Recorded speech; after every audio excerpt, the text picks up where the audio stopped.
Good evening, everyone. Thank you for joining us for Object Focus, Accordion album of calligraphy by Şeyh Hamdullah. My name is Ashley Dimmig, and I am the Wieler-Mellon Postdoctoral Curatorial Fellow in Islamic Art at the Walters Art Museum here in Baltimore. Before we get started, I'd like to state that the Walters Art Museum acknowledges the Susquehannock and Piscataway nations that originally inhabited this land, the tribal groups, including the Lumbee and Cherokee that migrated here, and the indigenous peoples whose ancestors are represented in the objects we steward in our collection. And also, please note that this program is being recorded and will be available on the museum's YouTube channel and Facebook page after our live show here. For this one object focused program, we'll be looking at a very important accordion or folding album of calligraphy penned by Şeyh Hamdullah, the so-called father of Ottoman calligraphy, who died over 500 years ago, and whose work is preserved in the Walters Art Museum's magnificent collection of rare books and manuscripts. In addition to exploring this object in depth, we'll be using it as a jumping off point to look at the legacy of Islamic calligraphy and the practice of living artists today. And this program is quite timely because just last year, Islamic or Arabic language calligraphy was officially recognized by UNESCO and added to their list of intangible cultural heritage of humanity. So for this program, first we will watch a short pre-recorded video about the album and the master calligrapher Şeyh Hamdullah. We'll be hearing from Mohammed Zakaria, a world-renowned calligrapher himself, who works in the calligraphic tradition established by Şeyh Hamdullah half a millennium ago. Then we'll hear from our panelists, who I'm thrilled to share the virtual stage with today. We'll have Nancy Micklewright, independent scholar and specialist of Islamic art, affiliated with the National Museum of Asian Art in Washington, D.C., and Aisha Imam, the director of the Reed Society for the Sacred Arts. They'll both share their perspectives and experiences pertaining to Islamic calligraphy today. We will then have the opportunity for the audience to ask questions. Let me pull up the video.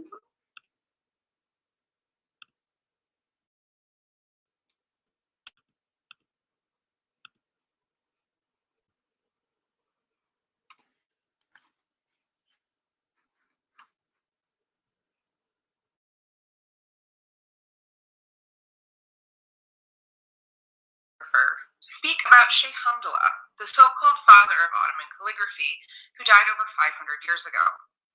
The Walters Art Museum is home to one of 3 signed calligraphies by Şeyh Hamdullah in the United States. Walters manuscript number 6, which comprises 10 pages of calligraphy. These pages were framed in marbled papers and collated into this folding album in the 18th century, so 200 years or so after Şeyh Hamdullah's death. But the album still serves its intended purpose, that is, it tells us about the history and art of Islamic calligraphy by showcasing the work of a master. At the time that we're talking about, it was basically in the middle 1400s, and there was a small town in Anatolia, sort of east of Constantinople at the time. This little town, because of its water and its light and stuff like that, became a magnet city for not just calligraphers, but for archers and people who made tools and people who did all kinds of things. And so it was full of experts and specialists and this and that, and it became a very, very prestigious place to live because of that. If you could get a job there, you were really in good shape. We think of academies, they taught in their homes. One of the things that they were using were these things called albums. Now, the word for that in Arabic, and it's also in Turkish muraka'a. And it became an item mostly like the one we're looking at right now. This is a folding album, and then there were other ones that were also more in the form of books, which opened up like books. But these things are portable galleries, and they're usually based on the work of one person, each one of these things. And so if you want to learn, let's say, the style of Şeyh Hamdullah, for instance, then you get a hold of one of these albums and you take it home with you and you work with it.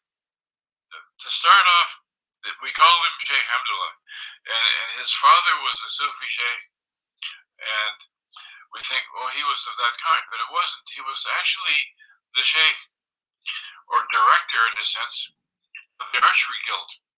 And Sheikh Hamdullah must have been a very accomplished athlete because he was constantly winning them even at the age of 70. The honorific for him was Sheikh Hamdullah, but because he was an archer. But he also had a lot of religious prestige, which he kind of kept that a little bit more in the background. And so he was a sheikh many times over, you could say. Because of that, he began to acquire a lot of prestige. People wanted to study with him. He had these albums made. This one is not made in his time. Some of these are his works that were saved. People would save the little scraps and bits and pieces that they could find, and they would assemble them in a thing like this, and they would put on the papers, which maybe we can see them on little wooden boards, and then cut loose after they were done. But that kept them flat. Now they have little golden items in the borders like that. The piece was the wrong size, so they put a piece like that and a piece like that, and that would make the thing fit under the page size. It's a question of need, but it's a question of having the repertory and stuff like that to know what to do with a thing like that. You get a basket full of little chunks and pieces of calligraphy, and you have to know what to do with it. As a matter of fact, some of them are the same text done over a couple of times, just because they were practices. He wanted to try out an idea over and over again, and so he became a man who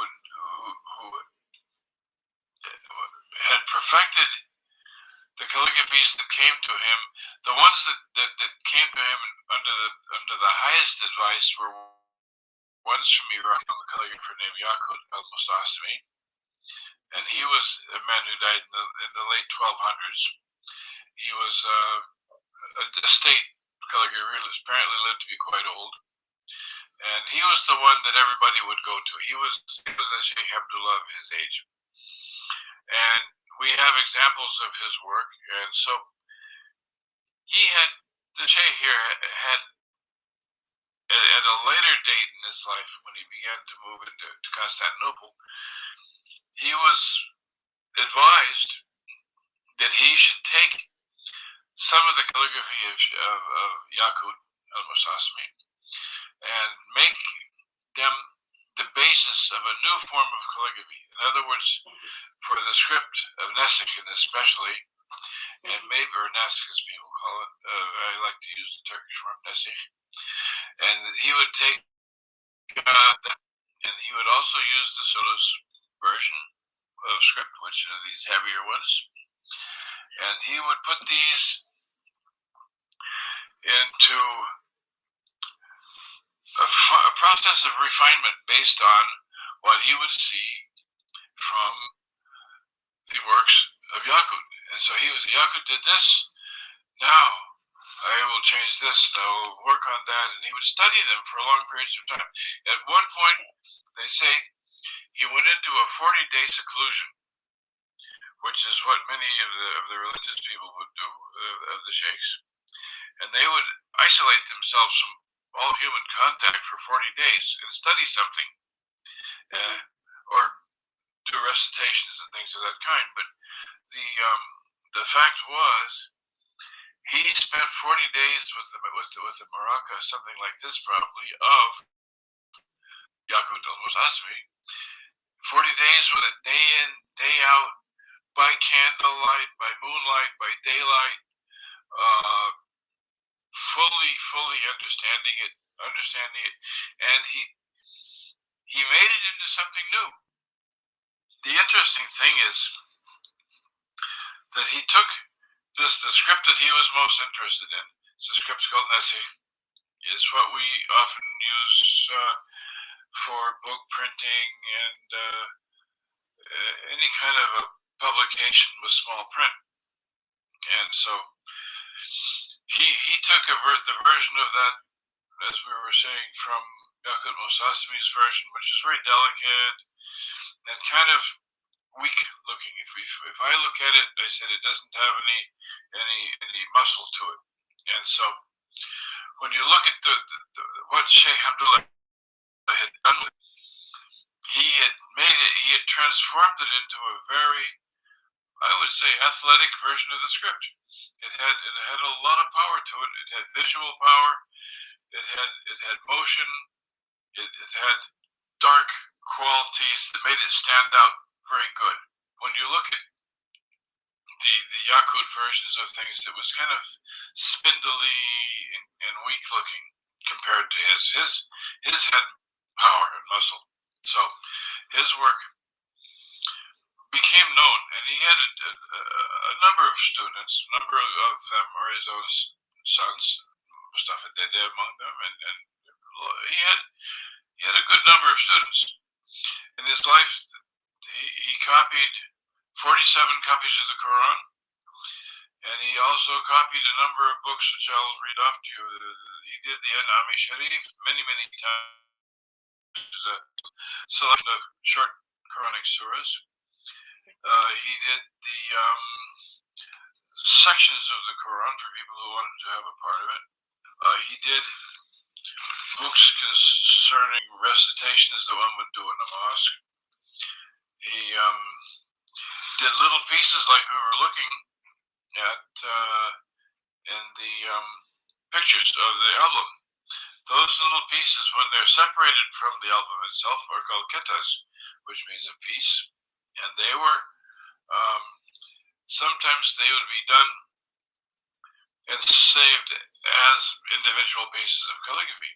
And people would borrow them and use them just like they would use an album. And sometimes they would be collected into an album later and rebound and stuff like that. So a whole lot of things that can happen to these things. But if you look at the progress that he did over his lifetime by these albums, then I think you'll find that the consensus was not wrong. This man had made a major change in how calligraphy is done and used.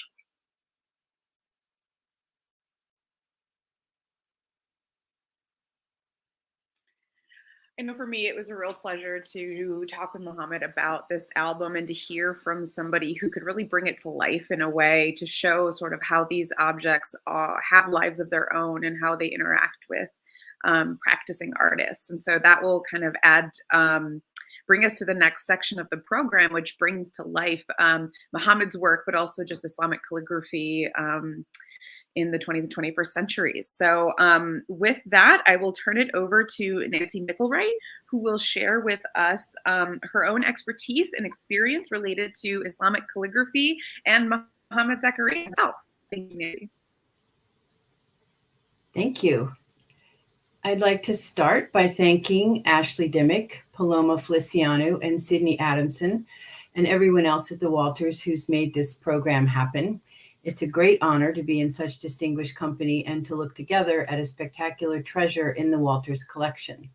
So maybe we could move to the first of my slides. There we go. So it seems a bit here like we're going from the sublime to the ridiculous, looking first at a beautiful piece of calligraphy and now at two scruffy people in photographs from years ago. On the left, Mohammed Zakaria in the Los Angeles workshop where he made many amazing objects as he was beginning his journey into calligraphy, and me on an overland trip from Europe to India that I took when I was 19. But our experiences have a funny way of bringing us to unexpected places, and that is what happened to me. So could we go to the next slide, please? So that first trip was organized around seeing architectural monuments and museums in Turkey, Iran, and Afghanistan, Pakistan, and India, about which I knew virtually nothing at the time, but I was completely entranced by what I had seen. And when I returned to the University of Pennsylvania, I pursued these new interests, eventually getting a PhD. I've returned to Turkey many times, visiting cities and towns, all over the country, including, of course, Edirne, the site of this building on the left here with its stunning calligraphy. Ottoman mosques are one of the best places to see calligraphy, and this building has caught the attention of many, including the legendary Turkish photographer Ara Güler, who took the photograph illustrated on the right, a copy of which I'm lucky enough to have on the wall of my living room. Could we go on to the next one? Next slide, please. As a student and then a professor of Islamic art, I studied and taught the history of calligraphy in Islam, focusing on the work of great masters like this stunning album that's the focus of our program today. Could we go on to the next slide, please? I always enjoyed looking at that work, but my own scholarly engagement with calligraphy focused on a somewhat mysterious but very extensive body of fragmentary textiles called tiraz, dating from the medieval period of Islamic history. Made of cotton, wool, linen, or silk, these textiles could be dyed, as we see here in this ikat dyed example from Yemen on the right, or plain as in the left fragment. The inscriptions can be woven into the fabric, embroidered as in the left fragment, or painted as in the piece on the right. The word tiraz refers to both the inscriptions and the textiles themselves. Inscribed textiles were given as robes of honor and used in other ways, and many have been found in Egyptian tombs because of the dry climate. I was lucky enough to spend a summer at the Royal Ontario Museum as a graduate student working on their extensive tiraz collection, and continued that work when I went to the University of Michigan, which also has an important collection in the Kelsey Museum of Archaeology. And eventually I wrote a short article about them. Can I have the next slide, please? Lately, my engagement with calligraphy has taken a different turn. In my capacity as head of public and scholarly engagement at the Freer and Sackler Galleries, now the National Museum of Asian Art, I oversaw public programs for the museum as well as visitor engagement. In 2016 and 2017, the museum presented this exhibit, The Art of the Quran, Treasures from the Museum of Turkish and Islamic Arts.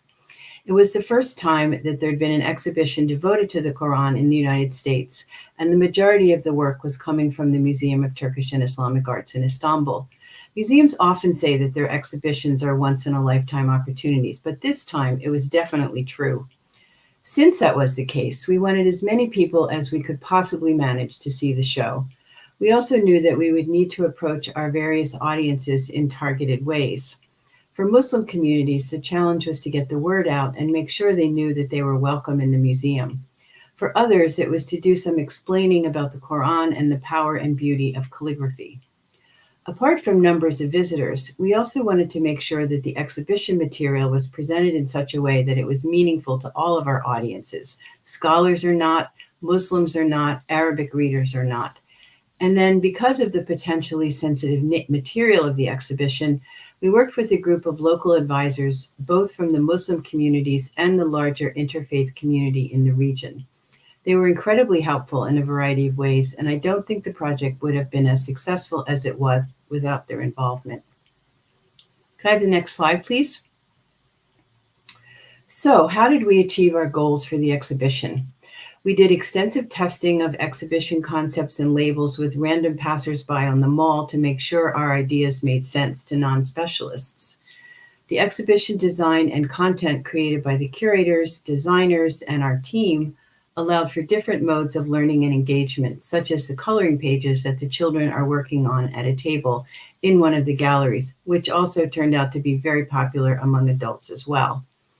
Our outreach to local and distant Muslim communities and also our regular visitors and enthusiasts across the country certainly helped in bringing in the numbers. And then we worked with our local partners to shape programming that they knew would appeal to their constituents. And the results were exactly what we wanted. We had record-breaking numbers, great views of the exhibition from specialists, and extremely positive response from visitors. Can I have the next slide, please? Since calligraphy was the major art form within the exhibition, we tried to create as many opportunities as we could for people to engage with calligraphy as active learners in workshops, as in the slide on the picture on the left, or observing calligraphy demonstrations, or listening to a conversation with master calligrapher Mohamad Zakariya and Aisha Imam. Thinking about ways to link the long and distinguished tradition of calligraphy in Islamic culture with what people, Muslim or not, are concerned about today, and how that tradition is continuing to evolve, remains a major preoccupation of mine. We need ways to understand other cultures and other times in order to make sense of what's going on around us, which is certainly a pressing concern for all of us. Thank you very much.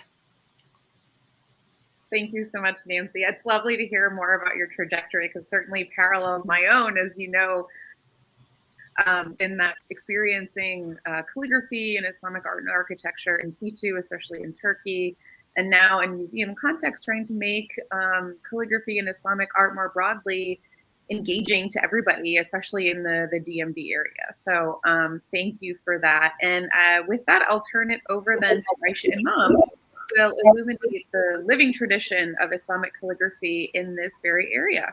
Aisha? Hello, everyone. Well, I gathered a few images to share with the viewers so that the next time that you encounter a manuscript or a folio in a museum, it comes a little bit more to life. And what better place to start than a tidy, neat desk? And this happens to be the desk of Mohammed Zakaria in his studio in Arlington, Virginia. I wanted to just share the materials that calligraphers use in making their art. I personally love to see behind the scenes of artists and sculptors, and calligraphers are the same way. These are the supplies and materials that they use. An interesting fact is that calligraphers don't write. Classically trained calligraphers don't write with a marker or a pen, but they use an organic material. They use the reed plant. And that you can see in the lower right-hand corner.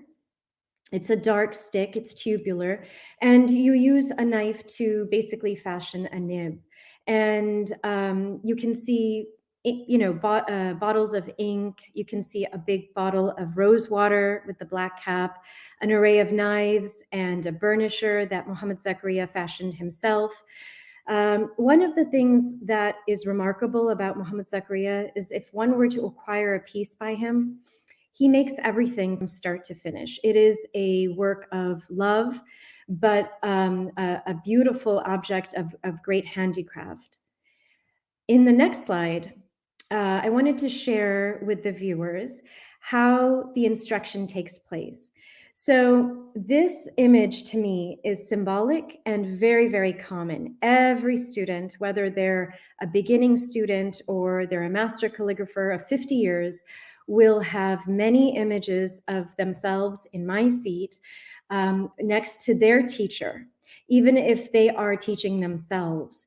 This is where the instruction takes place, right over at the shoulder, and we will always confer and consult with teachers along in our journey, in our calligraphic journey, to learn more and to go deeper in the study of calligraphy. Mohammed Zakaria would write a line for me. It's not something that you will get a handout from before. It's live. You sit right next to him and he'll write a line, and then it's your job as the student to train and refine your eyes. And that's something that's taken me a really long time to grasp because there are so many layers of looking. In the next slide, this piece of gorgeousness that you will see is in the hand of Mohammed Zakaria. He wrote this, and it is a learning device, really. But this is how typically calligraphers begin. They usually begin with a prayer, which is the first line here, or sometimes they may start with just the single letters. And the second line, the second thick line, is the beginning of the Arabic alphabet. And you can see here there are two scripts. The thicker one is sulus and the smaller one is nesi. And usually you begin with one script at a time.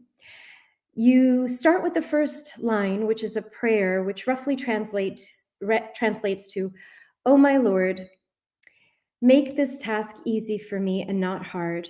And oh my Lord, may good come from this task I'm embarking on." It's beautiful. The second line is where you can see the alif, ba, ta, and the red marks, or the nukhtas, are the dots that we use to measure each letter and each stroke with. And that is the standard of measurement. I think it's just I just want to pause for a second. What you see here is the beauty of mathematics, really, in a certain way. But it's not separate from understanding a little bit of the conceptual framework in which this art form comes from. And one thing that Mohammed Zakaria had mentioned that I'd like to just emphasize, Sheikh Hamdullah was so important because he codified the letters. So these letters that you see here they're coming from the work of Sheikh Hamdullah. Certainly they have been refined over the last 400 or 500 years, but Sheikh Hamdullah was a significant figure because he codified the letters so that we could continue to learn from them. In the next image, we have, well, I love this image. If miniature paintings happened in the Ottoman times, certainly somebody would capture this image, and I'm sure there would be a cat on the side and lots of cups of tea, but this is the expansion portion, if you will, of the instruction. First, we begin at the desk, at the arm of our teacher, but this is the second part and very, very important part of our education as calligraphers. In this image, you can see 3 links in the calligraphy chain. Mohammed Zakaria, who taught Nuria Garcia Maysip, and she's in the foreground.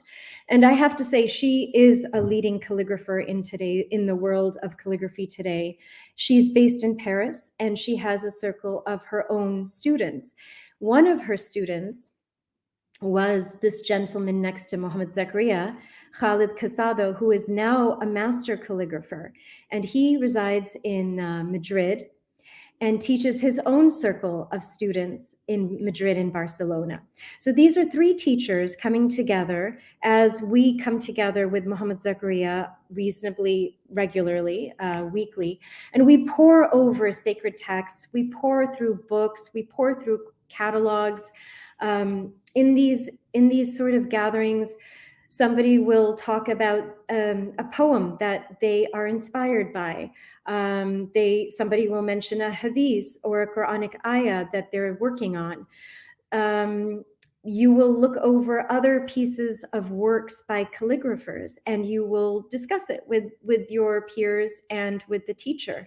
And this is a very modern image, if you will. Mohammed Zakaria is looking at Khalid Casado's iPhone, and they were discussing a piece of calligraphy that was in an exhibition in Turkey.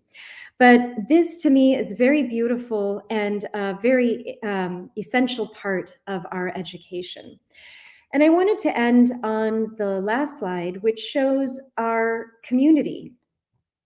Now, there is no way that, I mean, this is a fraction of the calligraphy community just in DC, but it was a nice picture and I thought I would share. These are calligraphers from Europe, Canada, and the United States. And, starting from the left, you have Khalid, you have a musician who's also an aspiring calligrapher next to Khalid, who's from Colombia in South America, Juan Castrillon, Sefi Majid, Dr. Nihad Dukan, who's a master calligrapher based in Detroit and learned from Mohammed Zakaria and is teaching his own students. Next to me, you have Nuria. Behind her, you have Vincent Ogier and Dr. Emin Lalic, who are both calligraphers, and yet Dr. Emin is a professor of Ottoman studies. Rohit Shetty and Yasmin, who are also students and met in Turkey. And then you have Josh Baer, who is now a master calligrapher, recently receiving his ijazat or his teaching diploma, and he's based in Tacoma Park. So you have this very vibrant and diverse group that we get to engage in.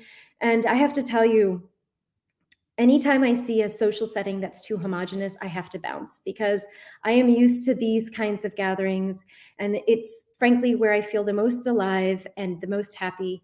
And I'm very honored to be a part of this community. Thank you so much, Aisha. That was a beautiful way to end that. And again, I really just think it's beautiful how it brings us to life and to show the humanity behind Islamic calligraphy and the connections over time between master and student. And you talked about sort of the lineage or the silsila, the chain of transmission, which can be traced back hundreds of years. So it personalizes even those objects that are sort of deep in history, as it were. But we can maybe, if we just focus on the three of us here, we can maybe have a few questions among us and then address some questions from the audience. So if you have questions, please feel free to type those in for us. Let's just start with how you got into Islamic calligraphy. I mean, Nancy, you talked a little bit about your travels, but how did you both decide to embark upon this, which is sort of a lifelong learning process? I can start. Well, I was interested in the tiras because I work on textiles and costume. But I guess, I met Mohammed Zakaria when we were working together we were both involved in a book project, and the article I wrote on tiras ended up in that book called Brocade of the Pen, The Art of Islamic Writing, which was published in 1991, a few years ago. So that's when we first met, and then went our separate ways, and I followed his work from a distance. But then when I moved back here to Washington more than a decade ago, I had the opportunity to observe his weekly classes, which is how I met Aisha, and got a completely different perspective on calligraphy and the living tradition, and saw the incredible diversity of people that were involved in it, and the ways that they were taking it back into their lives. Some people are studying with Mohammed Zakaria because they want to be calligraphers. They want to be master calligraphers and be professional calligraphers. But I think the majority of his students over the years have been people who were fascinated by it for a variety of personal reasons and just wanted to learn how to do it. And it has enriched their lives incredibly. And that was so fascinating to have a chance to get that way of looking. And then, of course, because I'm an art historian, I can never just appreciate things in the moment. I always have to take it back to history. So then I got really interested in how this way of teaching was something that went back centuries in the Ottoman world and had almost disappeared in the 20th century for a variety of reasons in Turkey, and how Mohammed Zakaria himself was instrumental in the rekindling of this tradition of teaching, both in Istanbul and then in the United States. And that is hugely interesting to me. And in fact, that's part of a book I'm working on, but we can talk about that later.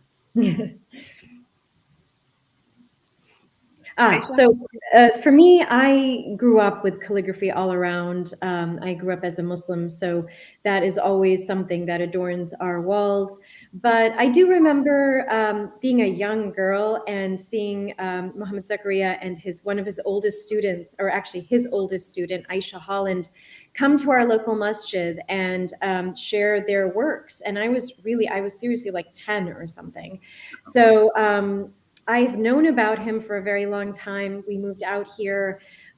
Someone was taking lessons, and I expressed an interest. And our mutual friend introduced me. And I asked, and Mohammed Zakaria said no. And then I asked again, and he said, no, I'm really kind of busy. So that's how my journey went. Thank God he said yes eventually, and thank God I was persistent. But that was how I came to know Mohammed Zakaria. Was it a test that you had to just keep coming back until humble pie? Right. I have heard that story from other of his students. Right? It wasn't personal. So with that in mind, especially because this can be such a personal thing, and hopefully now, I mean, even just listening to these presentations, people can feel welcomed and interested in delving into this art form. What are some different ways that people can learn about Islamic or Arabic language calligraphy, or come to appreciate it, or be more exposed to it? I'll let you go first, Nancy. Okay. Well, I mean, as an art historian, of course, I go right to the museum setting. So, of course, the opportunity to see amazing works of calligraphy in museums and art galleries is a great opportunity to get a sense of the scope of the art and how beautiful it is. But then I think people can they can dabble. They can take a class, and even if they're working with a marker instead of a column, it's still a way to kind of get a sense of what it's like to write those letters, how complicated it is, how challenging, and just, to have a sense of engagement with this art. You don't have to become an expert to be able to just get some pleasure out of learning the first few steps. I always like to learn the first few steps of anything I get interested in, even if I never get particularly proficient.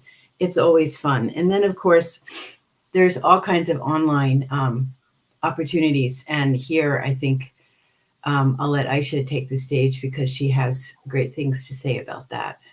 So to experience calligraphy, I have to say I'm so happy to know you and Ashley, and I'm so excited about the things that the Walters as an institution is trying to do, because, you go to a museum, you'll see artworks from the night, we know when we see medieval European paintings, but you can go into the next gallery and that European tradition continues.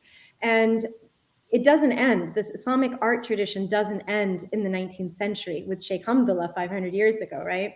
So I'm so grateful for the opportunities that Walters is creating. And I think that museums are making changes in addressing this kind of lack for so many people who are lovers of Islamic art.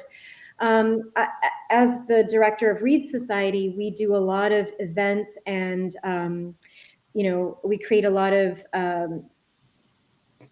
traction for calligraphers so that they can showcase their artworks. We are organizing an exhibition with the Qatar America Institute for Culture in DuPont in May with the living artists featuring Mohammed Zakaria. But yes, I mean, there are lots of wonderful places. I know Scripts and Scribes is a local organization. They offer calligraphy classes with living calligraphers today. There's a lot of ways to engage. I definitely think that the museums are typically the first way people are introduced to it. Which I think is great, because that's what we do, right? And to plug our own collection, then, what would you both say is special about the Walters and Islamic art collection generally, or the Islamic manuscript collection in particular, and just the accessibility to the public as an outsider's perspective, not to put you on the spot? From an outsider's perspective, the Walters has a just knock your socks off collection of Islamic manuscripts, first class. So that's great. But then the even better thing is that they're digitized and you can page through them online. Mm-hmm. So it's always great to come into the museum. No substitute for that. But I think one of the things that we have learned from the pandemic is the importance of being able to have experiences from home when we can't necessarily travel, or, we're just too far away, or for whatever reason, we need a break from what's going on while we're working from home and all those things. And the opportunity to look at all these stunning masterpieces of calligraphy and illuminated manuscripts, paging through them online, high res, in the Walters collection is just amazing. So well done, Walters. Mm-hmm. Really. Yeah. I have to echo that, because I do, go through other institutions' images, and you actually, in order to use it, you have to get you have to sign a contract. So I really appreciate the fact that this is a public service that the Walters is doing, and exposing people who love this art form to have access. Ashley, you were so open and willing to try, that Beauty and Solitude project that was based on the Şeyh Hamdullah album. And how would I have seen that? It was in the pandemic that we created that project. So yes, I have to echo Nancy's thing, but I also really, Nancy's comments, but I also have to mention that I do love the Walters Art Islamic art section. I like the fact that there is something that kind of stopped me the last time I was there, which was when the portion of the African art, and how Africans were learning. I think it was from Mali, how the young children were learning Arabic in Africa, and they showed the tablet that the kids were learning from. These are the things that make things come alive. And for me, that is the most meaningful, because it's okay. It's nice to see a beautiful folio, but what went into it, and what else is behind that?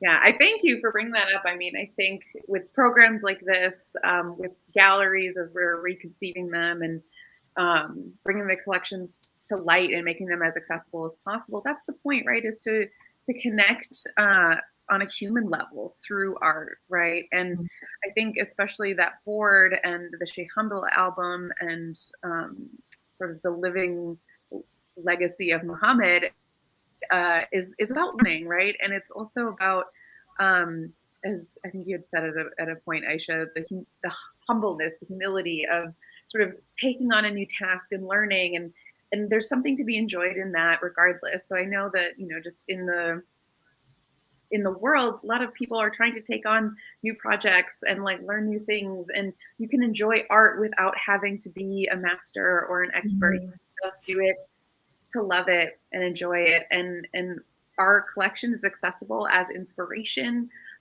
for that as well. So be a part of the living tradition of Islamic calligraphy or art making practices, I think, is really important. We might have a little time for comments or questions from the audience if there are any. Otherwise, is there anything else you two would like to add or plug while we're here?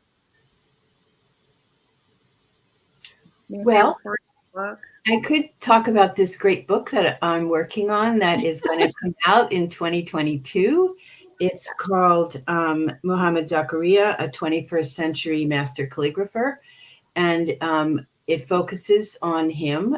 He has a bit of writing in it, and some of his students talk about their experiences with learning. There are some scholars talking about different aspects of Islamic calligraphy. And the point of the book is to give a sense of what is going on in the world of traditional Islamic calligraphy today, and how that's related to the long and very great tradition of Ottoman calligraphy.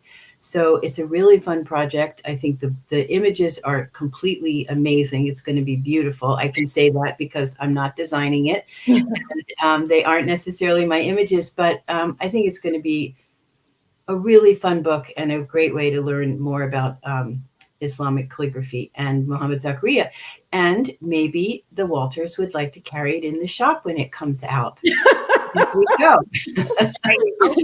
A bald-faced plug. I asked for it. I'm kidding, Ashley. I'm just joking. I mean, it's not a bad. Let's get serious and answer some questions. Should we turn to a question from the audience? Let's see. Maybe, okay, from Mojib. He says, I haven't had the chance to visit the Walters Art Museum, but the Beauty and Solitude exhibition was one of the best virtual programming / exhibits he's seen. And will there be any expansion or sequels for that project? Aisha? I mean, I feel like we're a sequel right here. talking about the Şeyh Hamdullah album, which is significant because it is one of 3 of Şeyh Hamdullah's in the United States. And as we mentioned before, we can take a look at it up close on our computer or at the institute, at the museum. But yeah, we're working on things, I guess. And if I can say this, we are working on reinstalling the galleries of Islamic art along with the arts of Asia. So stay tuned for that in the next year or so, but which will have some featuring of Islamic calligraphy generally at the Walters. Okay, we have a comment from Ryan McPeak. Could Aisha talk more about how calligraphy relates to or demonstrates mathematics? And I think this could be expanded to a lot of art forms in the Islamic world. That was my insertion. And then he says, in the calligraphy template, for example, for students, this was Yes. So, well, this is my own personal experience. I've been working with Mohammed Zakaria for 10 years, and there were certain, I was sort of stuck. And one of the things I realized myself, and this is what it's like, when you're working on an art form, it's a journey, right? And you discover things, and they kind of come as aha moments or little bursts of light. And it occurred to me that what I kept ignoring was the negative space. I kept ignoring the negative space. I kept focusing on the brush, on the column stroke. I kept trying to measure. And the thing I realized is there's all this space around the black strokes and I wasn't looking at them properly. So I had a terrible math education. I actually ended up buying a text by Euclid, and it's by Oliver Brine, I think. He did this beautiful, text translation, something about using Euclid's geometry. And I have to say, I mean, it's not like I sat down and did the problems or anything like that, but I paged through it, and it started like, it was like my lens was fuzzy, and then all of a sudden it kind of started getting a little bit more clearer.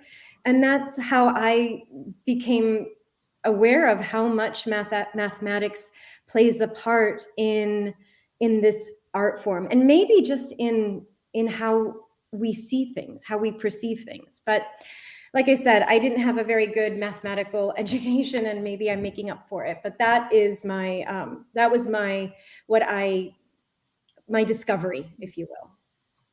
I mean, I think in general, you could say that there are often a lot of mathematics underlying a lot of art forms. I mean, from linear perspective to optics and things like that. And it's, it's almost false to think that sort of STEM subjects in art are separate, when I think that they could be really interwoven in a lot of different ways.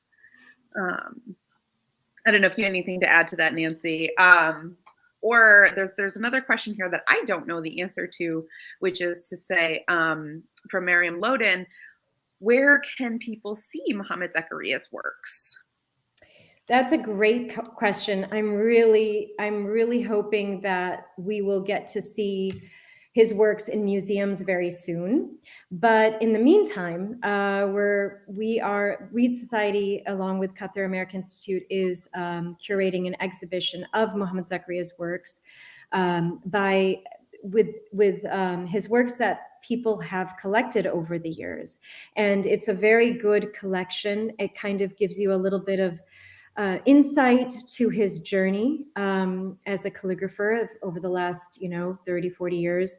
And I encourage everyone to please come. It's going to be in DuPont Circle at the Qatar America location, and it will start April 10th. And that will also coincide with Ramadan. So if you want to learn a little bit more about Ramadan or calligraphy, please come and check it out. Excellent. I'll be there. I think with that, we can maybe start to wrap up here. Thank you both so much for your time and for sharing your stories and expertise, and together bringing to life Islamic calligraphy for our audiences. So thank you to both of you today, Aisha and Nancy, for being here. A big thank you to our digital team for producing this program. And I want to give a special shout out to our videographer, T, for the video that was at the beginning of the program. And even bigger thank you to you all, our audience, for sharing this experience with us. We welcome you back for more programs on our social platforms. And if you would like to support the Walters, head to the link, thewalters.org/give. For upcoming programming, including artist talks, curatorial lectures, performances, and more, please visit our website at thewalters.org. And free access to the Walters Art Museum, online and in person, is made possible through the combined generosity of individual donors, foundations, corporations, and grants from the City of Baltimore, Maryland State Arts Council, citizens of Baltimore County, and Howard County Government and Howard County Arts Council. So thank you to everybody, and we hope to see you again. Have a good evening. Thank you, Ashley. Thank you, Ashley, for the invitation.